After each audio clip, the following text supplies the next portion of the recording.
আসসালামু আলাইকুম। জুমার নামাজ আরবি সালাত আল জুমআ, শুক্রবারের সালাত। ইসলামের অন্যতম একটি নামাজ জুমআ শব্দটি আরবি, এর অর্থ একত্রিত হওয়া, সম্মিলিত হওয়া, কাতারবদ্ধ হওয়া। যেহেতু সপ্তাহের নির্দিষ্ট দিন শুক্রবার, প্রাপ্তবয়স্ক মুমিন মুসলমান একটি নির্দিষ্ট সময়ে একই স্থানে একত্রিত হয়ে জামাতের সাথে সে দিনের জোহরের সালাত পরিবর্তে এই নামাজ ফজর রূপে আদায় করে, সেজন্য এই নামাজকে জুমআর নামাজ বলা হয়।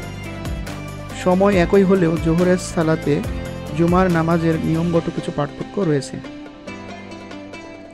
ইতিহাস। ইসলামের নবী মুহাম্মদ মক্কা ছেড়ে মদিনায় চলে গেলেন। পৌঁছানোর দিনটি ছিল ইয়ামুল আরুবা বা শুক্রবার।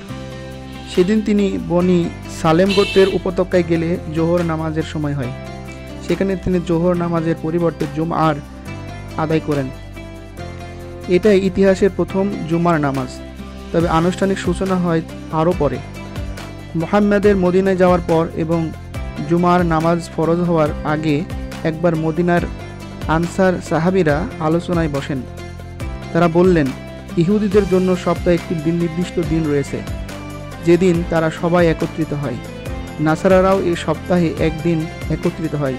সুতরাং আমাদের জন্য সপ্তাহে একটি দিন নির্দিষ্ট হওয়া প্রয়োজন, যে দিনে আমরা সবাই সমবেত হয়ে আল্লাহকে স্মরণ করব, নামাজ আদায় করব। অতঃপর তারা আলোচনায় বসলেন।